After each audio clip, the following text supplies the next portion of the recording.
Ta-da! We're here. Hello. Oh hello, my gosh. Hello. I'm glad we all know that one. Oh, that's a classic. That never gets old. Never. Yeah, the Four Musketeers. Yeah. Oh, well. Yeah.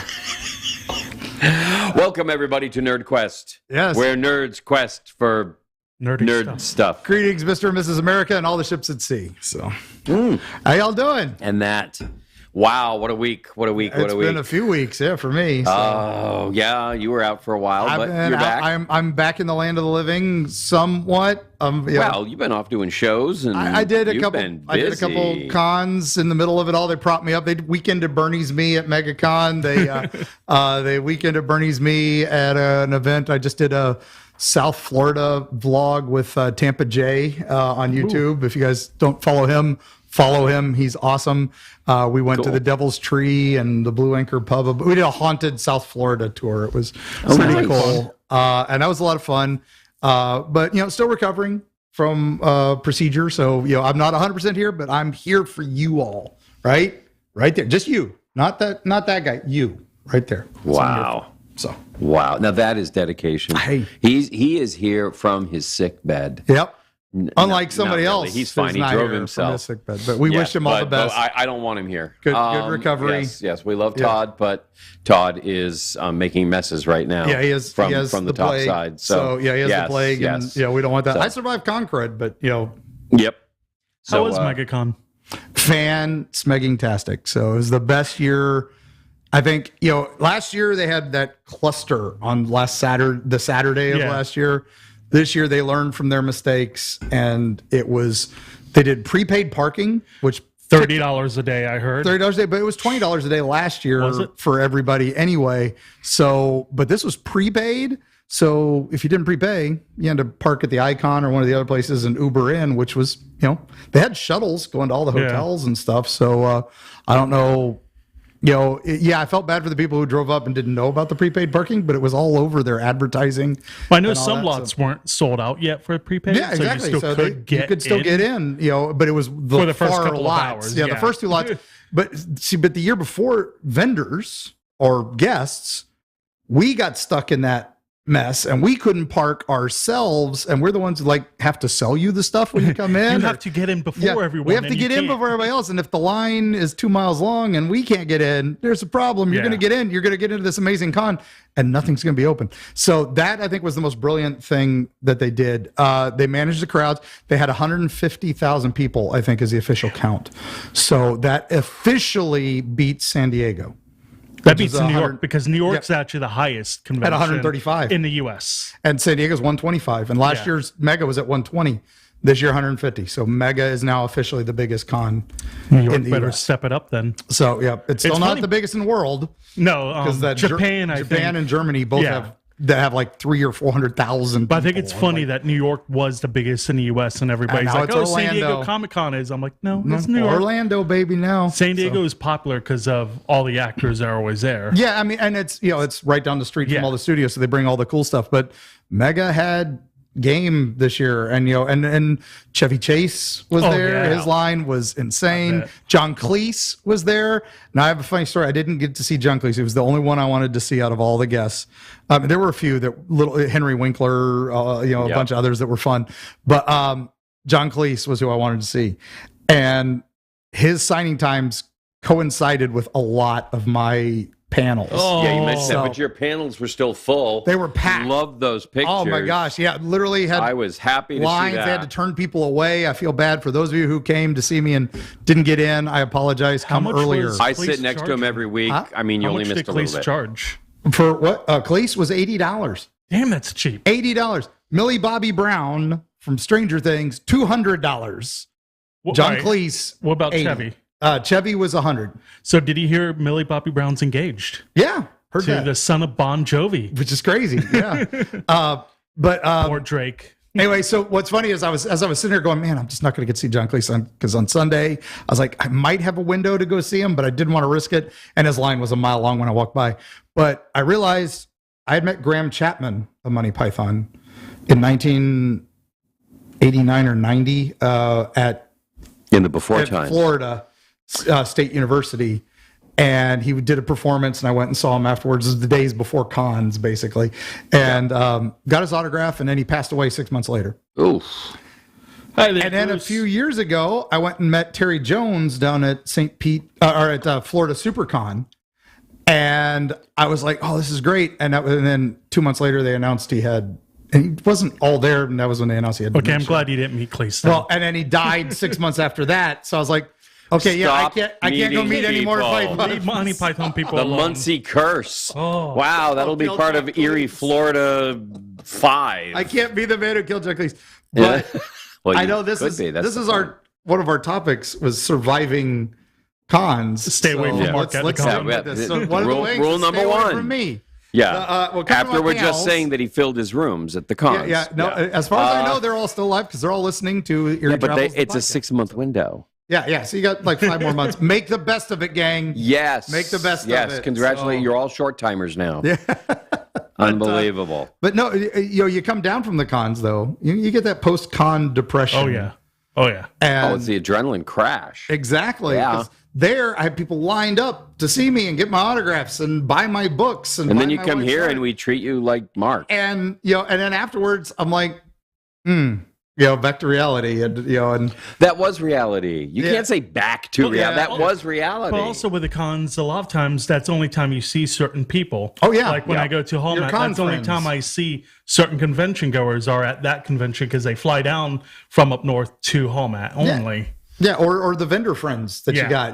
With all my spooky family, I call them, because they're all the Spookala and Spooky Empire vendors. A lot of same vendors that come every year. A lot, yeah. And they're like 3 rows over from me. We're all talking. We're all saying, hey, how good did you do? How'd you do?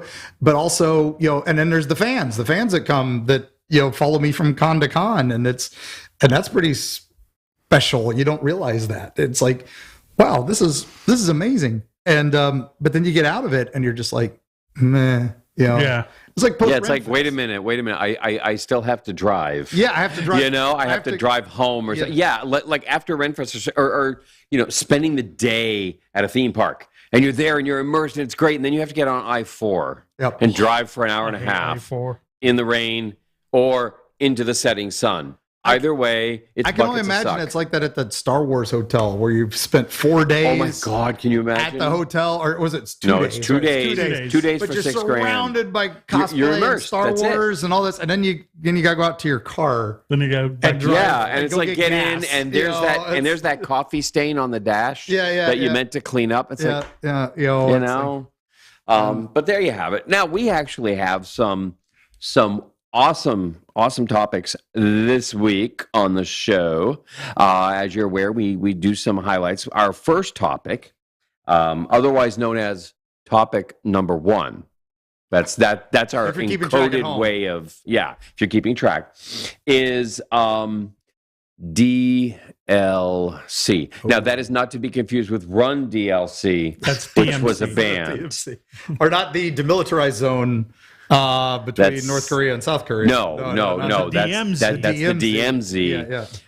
And so I really did know it was Run DMC, but damn it, I'm not that dumb. DeLorean? But DMD, DeLorean Motor, or no, DMC, you're right, DeLorean Motor Corporation.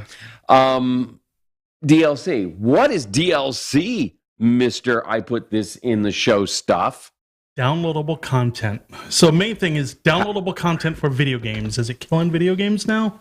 It's always been killing. How would it? But stop. Okay, so what is downloadable content? Let's first of all bring people up to speed so they know what we're fighting about. So let's go back. The first time downloadable content actually became available for video games in a home console was the Dreamcast. It was very limited, but that's the first time it did it. Then after Dreamcast did it, do what? What was it? Do you remember? Was it Phantasy Star? It was Phantasy Star Online. Yeah. Had you could buy new weapons it was basically an MMO, a massively multiplayer online game, which had first console. But that was the first console one to do it. It had been done for years for PC. And that's what I go back to. I think the first few. It started with expansion packs. Yeah, these were things you would buy for computer games back in the day. Started with like some of the strategy games. I think the first one I remember was Command and Conquer. You could play the game, which was click and drag mouse strategy, real-time strategy game, one of the first ones, and you beat the game, $50, right? And you were done. You had two campaigns, good guy, bad guy side. You flipped the CDs. It was pretty cool. But then you were done, and then you could play online against other people. But they came up with an expansion pack. Instead of buying a whole new game, you could buy this little thing for $20 instead of $50. And it added a whole new storyline. Okay. And another 10, 20 hours of gameplay. Cool. Another significant portion of the game. Made by the same maker that company, made the game. And it was just a cheap way to add more life to that game and keep you playing while they were making the sequel.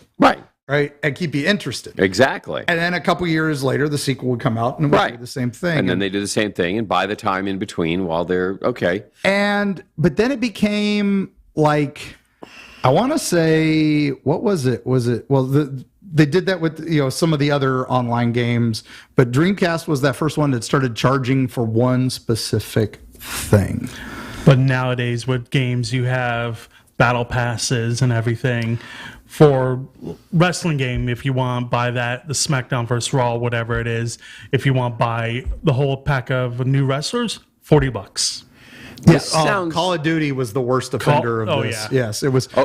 Okay, but this sounds a whole lot like, like your season pass at Disney, and then you go in and you got to get your lightning pass, and that's extra, and then you got to get, exactly adding on. You're adding on. Yeah, and like the lightnings are now up to like $35. By the time the next game came out, you've spent $500 on a $50 game.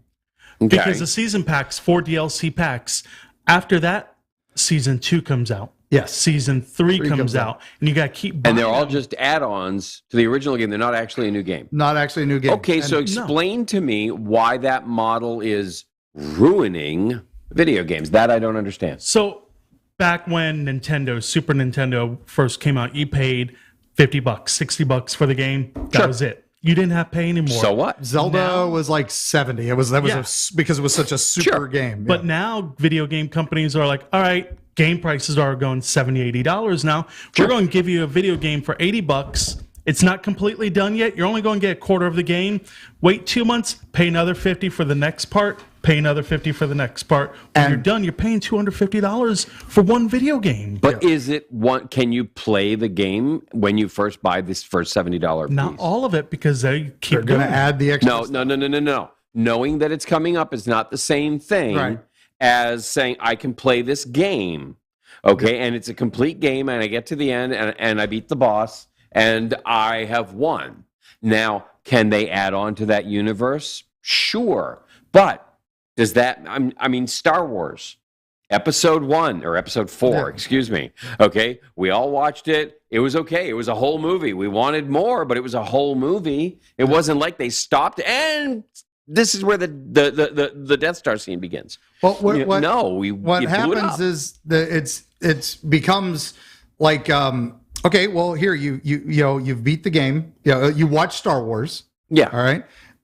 Well, now you can pay an extra $10 for your movie ticket and go back and watch it with the added scenes. It's like the Blade Runner director's cut and all that. So you're thinking, okay, perfectly normal thing. Yeah. Okay. But now you can pay another $20. Okay. And you can go back through and we'll add this new character that had nothing to do with the original movie, had nothing to do with the original story, but it totally changes everything because you get this whole other side story with this other character. Now, that's fine, right? I don't have an issue with this.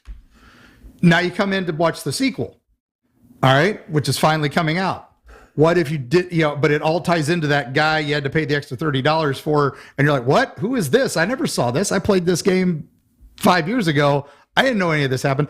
That's what happened to me with Dragon Age. Okay, that's a legit thing. So if you got to go finally watch The Empire Strikes Back, and you find out that Vader was killed. Okay, his ship crashed into debris, and then you're coming in. You're going, what happened to Vader? Yeah. I thought he was supposed to be. Never mind. Yeah. Exactly. And that's the now. problem. If they change the universe in the add-ons, then I absolutely agree.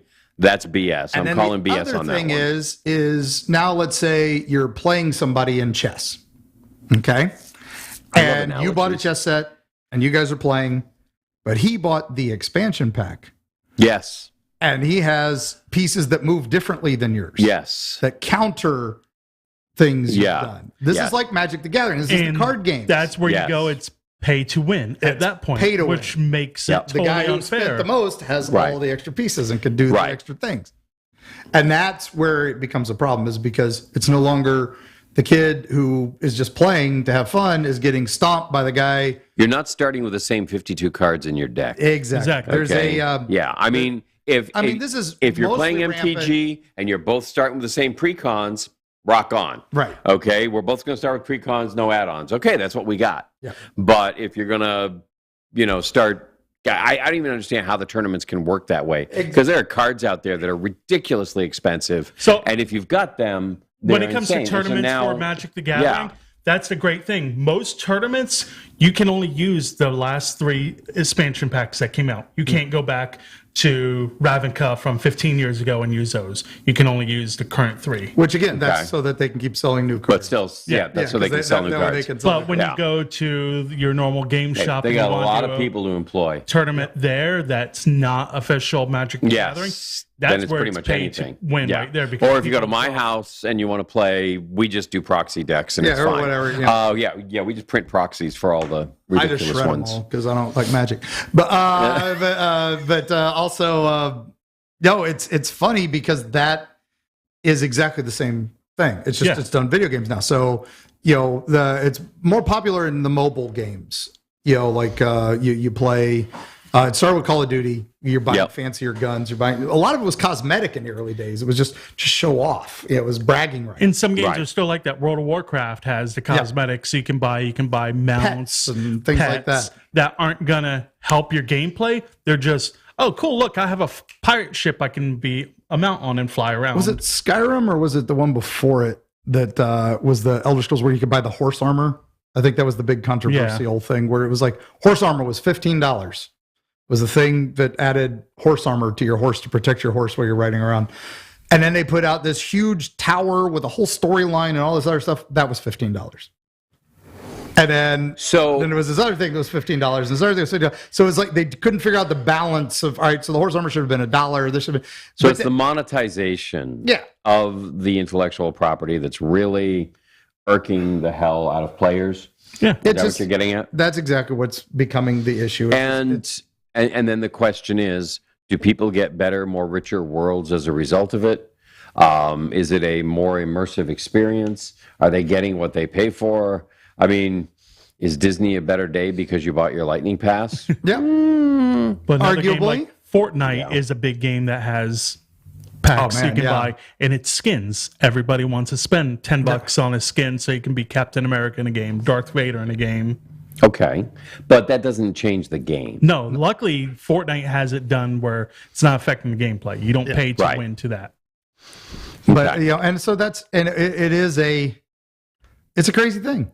It really is, and it's goes into like imagine Dungeons and Dragons. You buy the main camp, the books, and then you can go buy the campaigns, you go buy the modules, but you don't have to buy them all and all that. And and that's.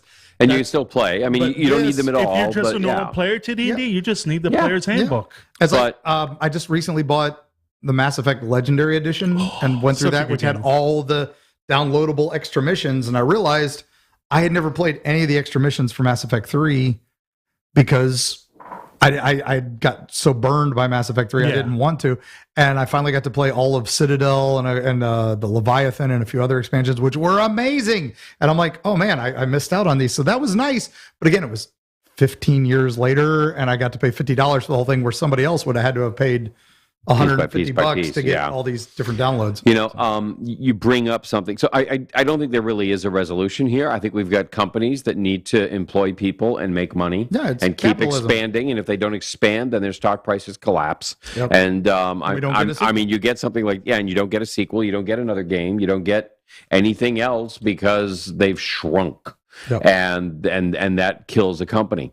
But you brought up an important reference, and that was the world of D&D and what that all takes, because now we are going to segue into Honor Among Nerds. It's like I'm a like I'm a professional show host, and I kind of thought. And you saw that coming, and you might have dropped it in. I might have dropped it. I was hoping that I could just pick up on it without you calling attention to your genius, no, dude, and that it would just be really just natural. The one I keep talking to. Yep, that was for you.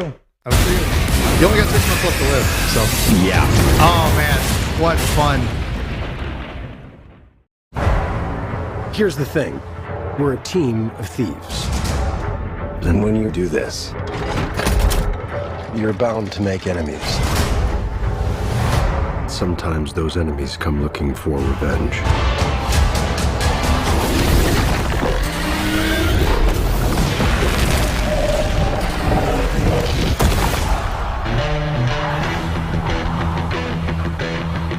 Truth be told, we helped the wrong person steal the wrong thing.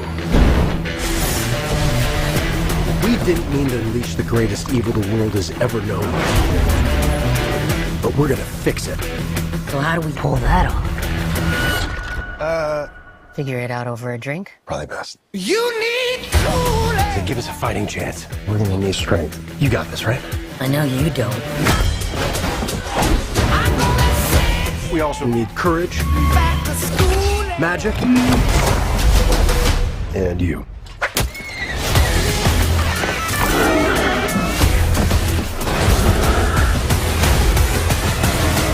What is that again? It's an owlbear. Let's go!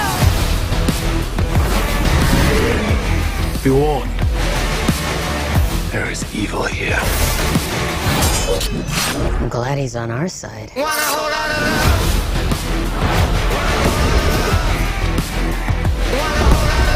This one's dangerous. But whatever happens,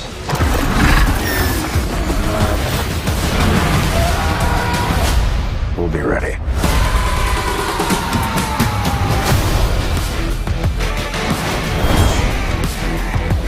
What is it exactly that you bring to this? I'm a planner. I make plans. You've already made the plan, so If the existing plan fails, I make a new plan. you make plans that fail. No, He also plays the lute. not relevant. Yeah. He's a planner. Oh man. Such a damn good movie. Okay, I will say it was a massively fun movie with zero plot holes. Right. That's what I appreciated about it. I will not give it the, it's a good movie because I'm sorry. There isn't a whole lot of character arc here. There isn't a whole lot of wow, deep, meaningful. Let me go home and think about this. No, but man, it was a fun movie. It's not going to Wicked be fun. Deathstalker 2 or Hawk the Slayer, but it's really solid. Jonathan. So. Yeah, Jonathan, that was good.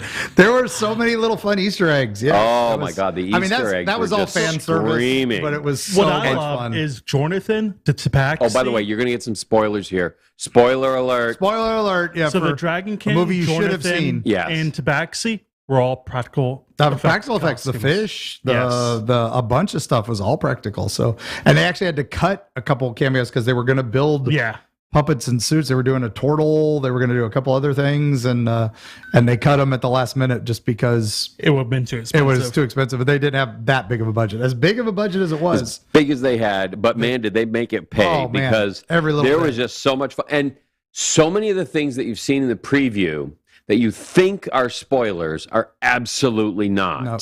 And they get into detail that allows reality of gameplay to actually intercede. Like, you go into the graveyard, the first guy you dig up, you ask him the questions, great, it's a joke. But literally, because of the side quest they're on, okay, you end up, you're not going to find the guy the first grave you dig. Yeah, which was in and most so then it goes movies that grave would to have been. grave to grave to grave to grave. And it's hilarious watching them go.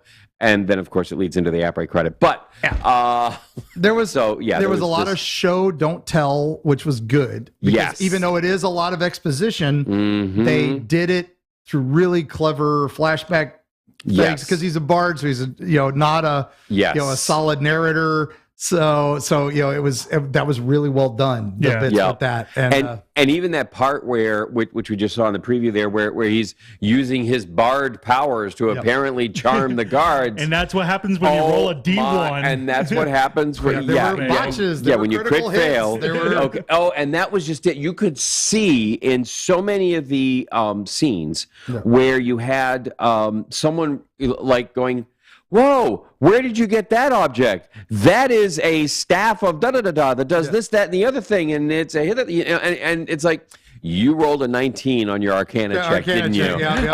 So you could just tell. The one thing I want to mention, the final fight scene that played out just like a whole round of D&D. it did. It was very absolutely good. Attack, her attack, she attacked. Yep. It was It perfect. was just boom, boom, boom, boom, boom, exactly as if you were playing out a game. But it's still a great movie if you never played the game. Never played the game. Still go but if you have and played, you understand recognize the mechanics. And you recognize the Easter eggs. All that the little they name threw drops. in. The name drops.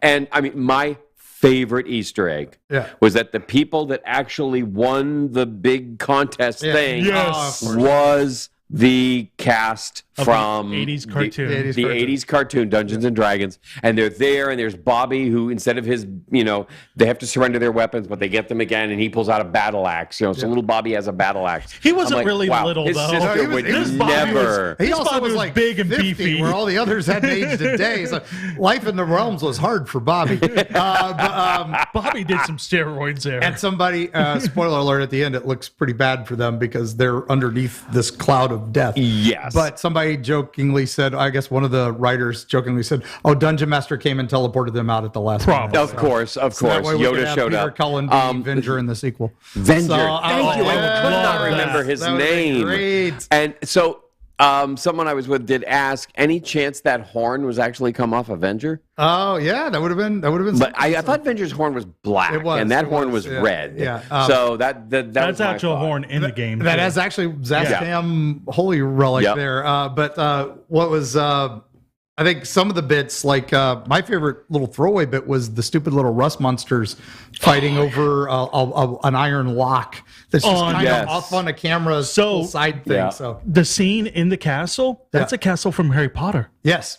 Yeah, and I still, my one drawback is they still have like modern windows on all these castles because they're filming them in these They're in real castles, modern castles that have been modernized. Unless they brick them over. Yeah, exactly. Oh yeah. Good bit there. No, I want to bring up that, of course, I watch these things, and for those who aren't aware, I absolutely love swords. I love yes, swords. there I were some collect good swords. weapons. I love swords. There was one sword in particular that belonged to the Paladin, Oh yes. who was like hot Bridgerton guy. But the Doesn't narrow it down for Bridget. and it was neat to see a Paladin that wasn't just over the top, but they actually kind of made fun of him. Yeah. But Very without making lawful, fun of him, good they Paladin. still they respectfully said, "That's nice." Yeah. But his sword, not too dissimilar Almost- from. I have to share here. Oh yeah. Show off. Here comes the His noise. birthday toy. Yes, my birthday toy. I got this. I had to play a game of D&D and win in order to get it.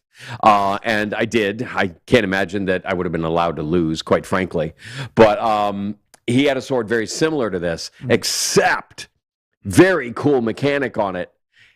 He could whip it and the blade would launch off of it, and it would become a short sword with what was left underneath. With like Then he stabbed the guy and got it the back. classic sword and sorcerer movie. Yes. The Where he sword had and the, the sword. the stupid Yeah, three-bladed the sword. three-bladed sword. And then the great Jim Wynorski Deathstalker 2, he has a sword that shoots a blade, and he realizes he doesn't have a blade. Yeah, So they've that's solved an that issue. with that. Yeah, they So, solved that. At least it's like the blade is actually a scabbard on top of a smaller blade. So I just found that was really cool. By the way, I And did I get love- this. This is, for those who aren't aware, I'm going to jump off for a second Yeah, go because for I it. love this damn thing. This is a sword I have wanted. I found out for 40 years. It wasn't until I watched Conan again on the big screen, the big, Fathom events for its 40th anniversary that I realized that this was something that this is what spawned my interest in swords. And so this was every sword I've bought, and I've bought so many swords over the years. This is the one I wanted to hold. This is the one I wanted to own. And so when I finally realized that, my wife went and got one for me, for my birthday, which was yesterday. Yay, go me. And 26. but what was, again, Life's hard in Faerun, you and Bobby. It is. Yeah, really. But I have to say, this thing actually has engraving on the blade. Yep. And it says, and this is kind of cool, in Atlantean. suffice no evil ye who wield this in the name of Crom, which if you know the movie, you know all that's you know Crom and all that stuff. Crom. But what I didn't realize was Crom after I Labs, got which this is, and I realized, okay, that's what it says. I then watched the movie, and I was able to zoom in a high definition screen. Son of a gun.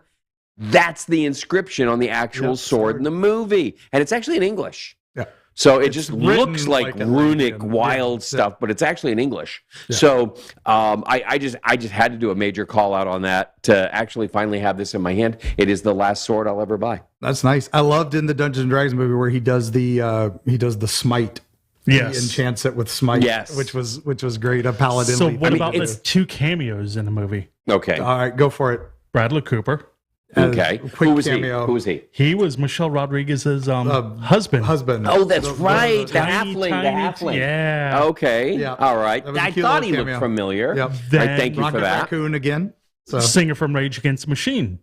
Tom Morello was in it. Okay. And who was he? I don't remember which character he was. he was one of the assassins. Yeah. That gets killed like in a heartbeat by my favorite cameo, Thumbershard, the dragon, Oh, which Thumbershard is was a great. second edition dragon. People are like, what the hell's the deal with the dragon in this movie? Because he is definitely not An your old, typical old dragon.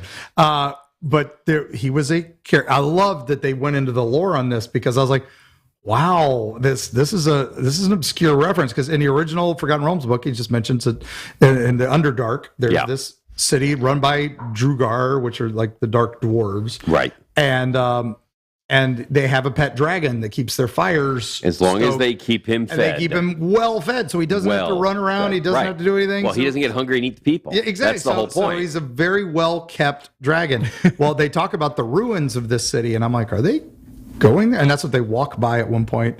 Again, intellect devourers show up, which was a great little joke bit. And then, but then they get down there, and I'm like, oh, there, wow, the ruins of that. I'm like, wow, they really did go into this.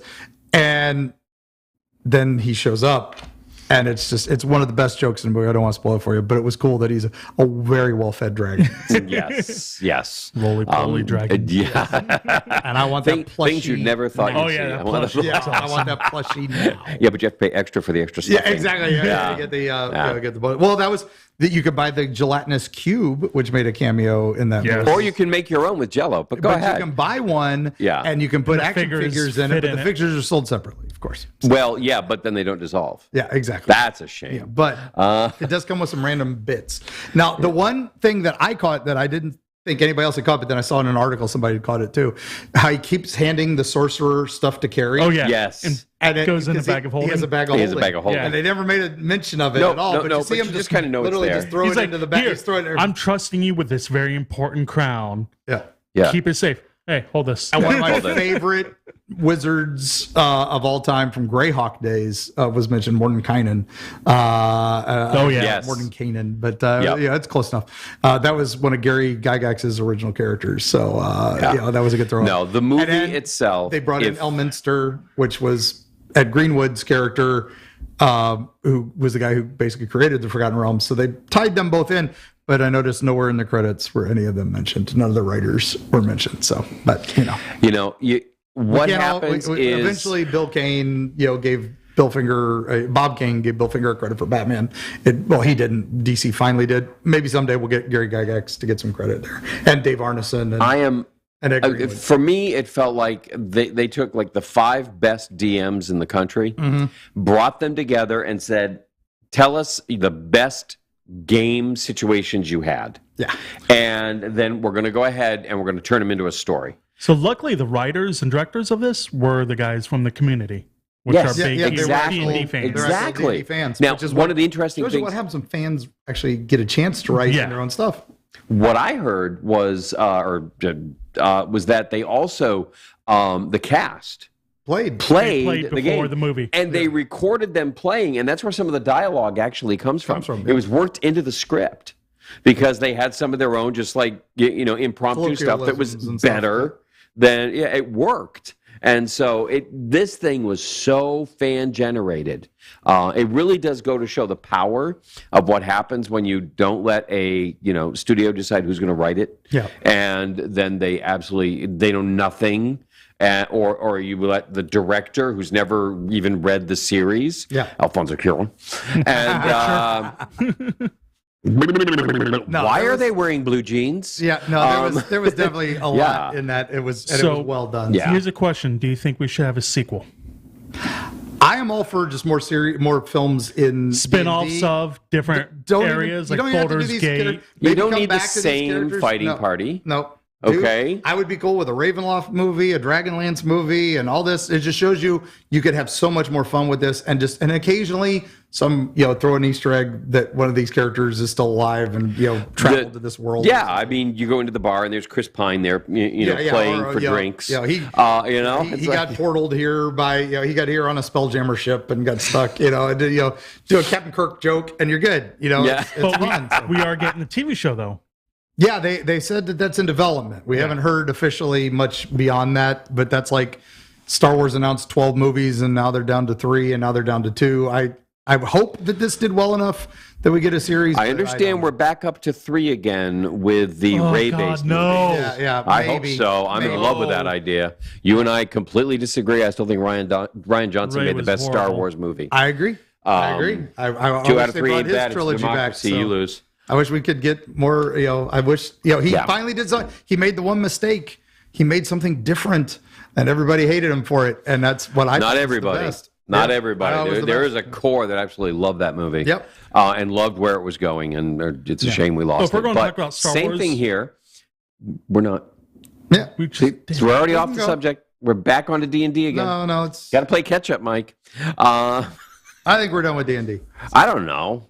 But I'm done with D&D. I'm playing it. I'm sorry. I just had such a blast this weekend. I enjoyed playing D&D. And I give it a solid 17. Scored a hit, not a critical hit, but it scored a solid hit. So. There you go. Yeah, definitely. It had a lot going for it. Plus 8 damage. Yep. So and it was worth it. Yeah. So 100%. All right. What's next on our talk? Actually, you know what? Before we go to that, I do want to bring up something that just hit the news today.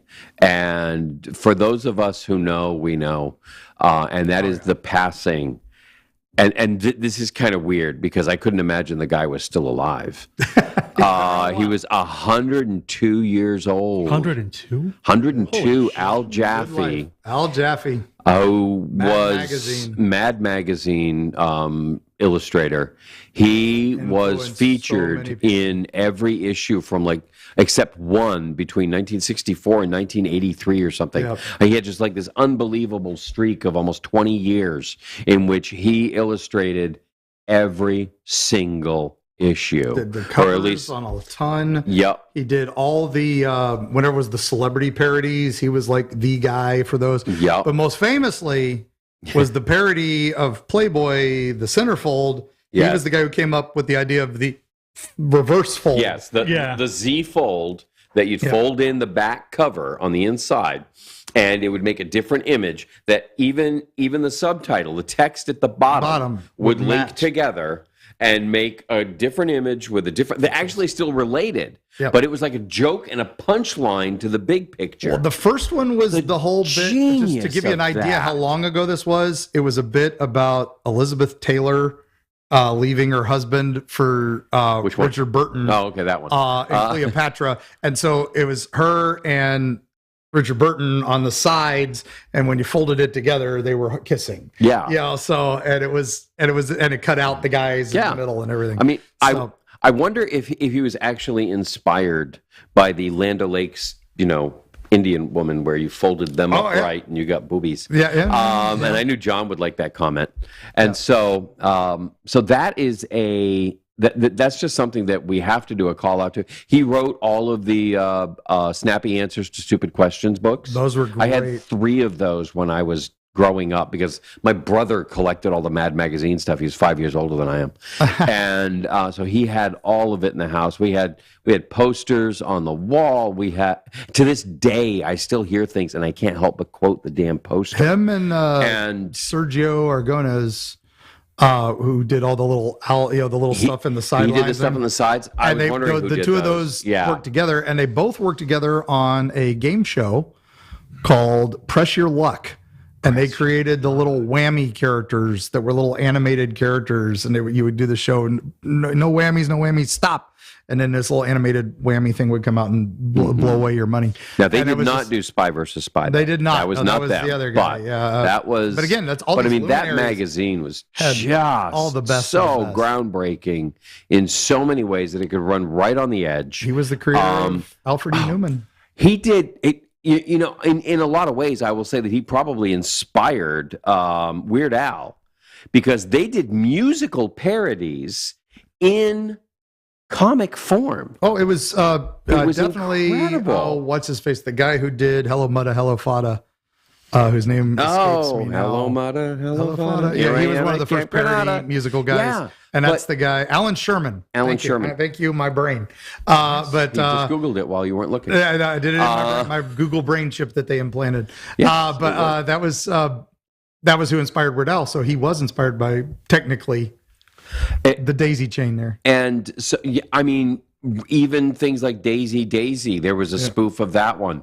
There was, they would take musicals and run spoofs of them. Yeah. It wasn't, later on. Well, he wasn't a writer. He was just the illustrator. No, he was an illustrator, but that magazine was so, and you can't even call it a comic. It's a magazine. Yeah. And it was pure satire, but it was pure genius. He used to love going to the grocery store and finding that one. That he was still alive. But that's a hell of a life, man. My God. Cannot argue that. And he actually worked until 2013? Yeah.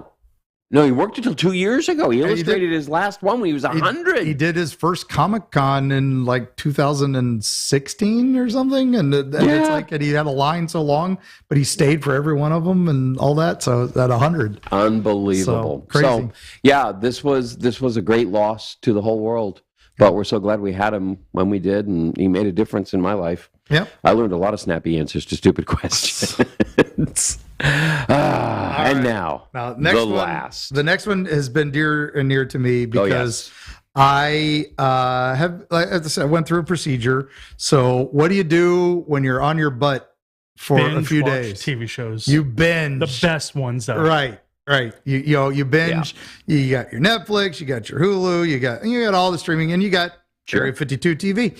You got YouTubes. You got all the things. You can binge, vlogs. You can binge Eerie Travels, the podcast.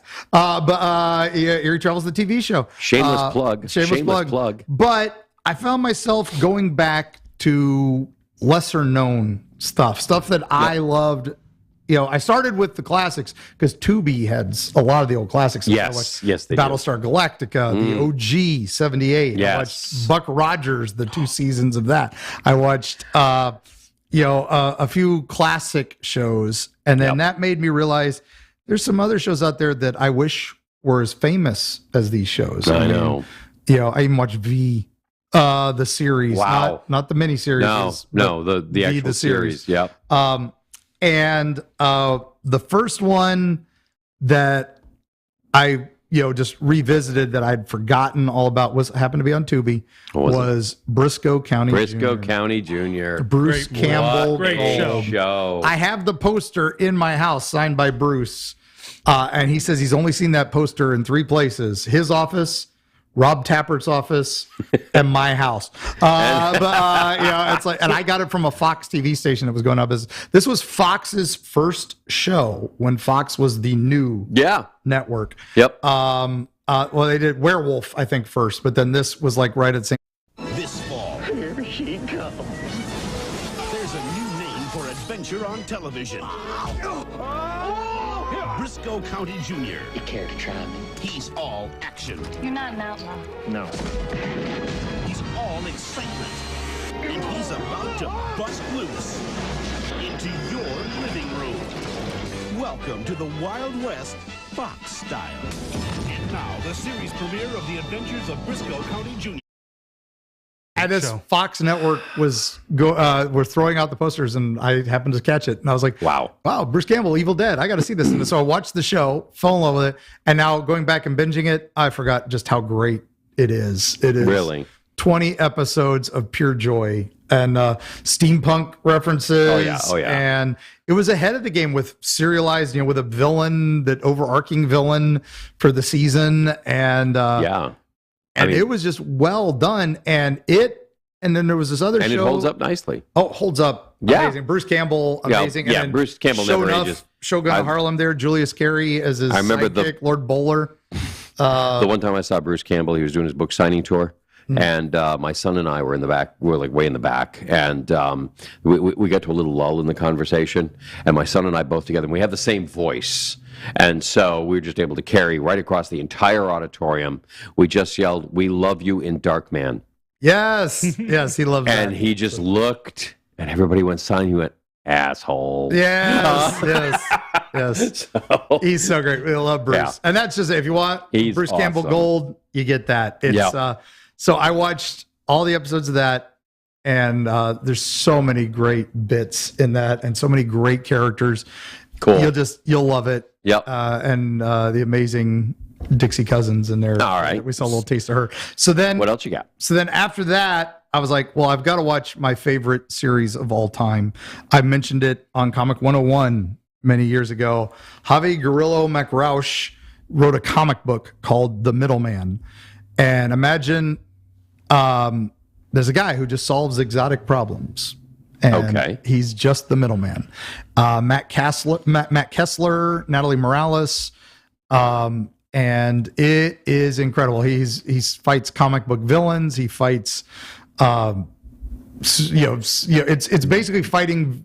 When was it out?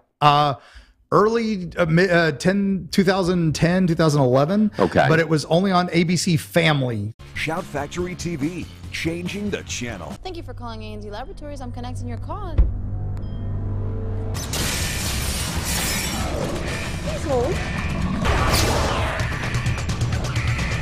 The Middleman, the complete series. You know how in comic books there's all kinds of mad scientists and aliens and androids and monsters? In comic books, sure. Well, it really does work like that. And you're the superhero? I never wear tights. I'm crushed. The cult hit, available in a 4 DVD set. Defending the Earth against exotic problems. Heart's gonna explode like a sausage casing full of weasels. Chock full of action, suspense, and wit. Ghosts of the living. Is that one of your snappy exclamations, or are you just defining what we're up against? Ready to puncture some puppet heart? So the devil actually does wear Prada. The Wuhan thumb of death. Trippy. The Middleman comes packed with bonus features. Right? So Shout Factory has it on DVD. Shout TV has it as a download. You can find it on Amazon, and Apple, but you do have to pay for the seasons. Right. It's not on their free play, but it is worth your money. I cannot recommend that show enough. It is the best. If you like comics, sci-fi, fantasy, horror, it's got all of it. And each episode has hidden jokes, like Easter eggs, like the Dungeons and Dragons movie. Right. Like one of the episodes, they're fighting an Earth elemental. Yep. And so everything, like the high school that they're looking for is Frank Herbert High School. So it's all, and then it's all Dune references. Right. Yeah. Yeah. So and like their character names, their IDs, and those are this is Paul Moadib. Paul Moadib. He works for Israeli Special Forces and stuff like that. It's great. That would be perfect. Yes, little Bruce, fun the things middleman. like that. Bruce was asking the middleman. Middleman. You gotta love middleman. And then after all that, I was like, all right, I've done all these good ones. I need one that's more than one season, because both those were one season and done. They did not make it beyond, but I think they should up there with Firefly. These should be ones that people talk about to this day. So I decided I was going to go with more Bruce Campbell and do Ash versus Evil Dead, but I also figured everybody's going to watch that, and I just recently rewatched it. Yeah. So I went with ones a little different. This is on the Independent Film Channel, and that is Stan Against Evil. In our darkest hour, we commit these souls unsettled to graves unblessed. Why is everything a goddamn poem? Stan, help me! Evie, why'd you do that? I didn't! This is the gravesite of all those people who got burned! 28 years. I was a sheriff for 28 years. And not once in those 28 years did I ever get tied to a stake. You're here exactly 1 week. Could you just untie me, please? 1 week. Stan, behind you! Jeez, lady. Anybody ever tell you look like a barrel of assholes?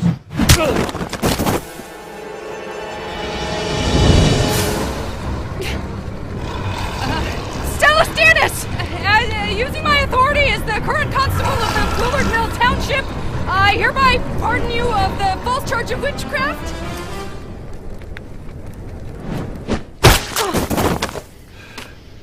Pipe to the head. Never fails. Yes, never pipe to the head, never fails. So imagine if Red Foreman from that 70s show was Buffy the Vampire Slayer. That's basically the premise. He was actually a I don't sheriff think of you a could town. miss with that formula. It's perfect. It's like, why is this not? And Dana Gould wrote it. Is probably one of my favorite comedians of all time, and he knows how to throw in obscure references. Again, it's Monster of the Week for the most part. 3 seasons, but short seasons, so you can binge it pretty quickly. Like and it's on Hulu. 8 or 10 episodes. Yeah, I think like no more than 10. And Cool. definitely a lot of fun. And if you haven't seen it, oh my God. Yeah, you know what? Gold. Here's the thing: if you all out there start watching it and you get your friends to watch it, share this show with them so they know what they're getting into. That will run those movies up in the algorithms. Yeah, and then they will push them up towards the front, and it'll become a big old self-fulfilling prophecy. And God knows what'll happen. But if we can move people into doing things, we may end up with more stuff like the D&D movie. Yeah. Okay, exactly. whereby It's made by fans we are for fans, pushing towards it, and maybe away from downloadable content, and that whole model, and move towards more original content being made. Or if you're going to remake something obscure. Do we seriously need Harry Potter remade right now? Exactly. Yeah, I don't want to hear about it. The I crew don't want from to hear about Middleman it. went on to do Lost, the first 3 seasons. Oh, wow. Which are some of the best television ever. The crew from Brisco County Jr. went on to the show called X-Files. Never heard of it. So they all went on to other things. Stand Against Evil Team, they're doing the Hanging with Dr. Z, which is all about Dr. Zaius hosting a talk show on YouTube, and it's hysterical. Yes, you're right. I have seen that. It's hysterical. Oh my God, yeah. It's gold. Primates. So, but all right, we got this one was sent to us by Boss Tech himself. This is his bingeable show.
And we're back. So Letterkenny is goofy fun. I have only watched the first season. I'll be fair. How many seasons are there?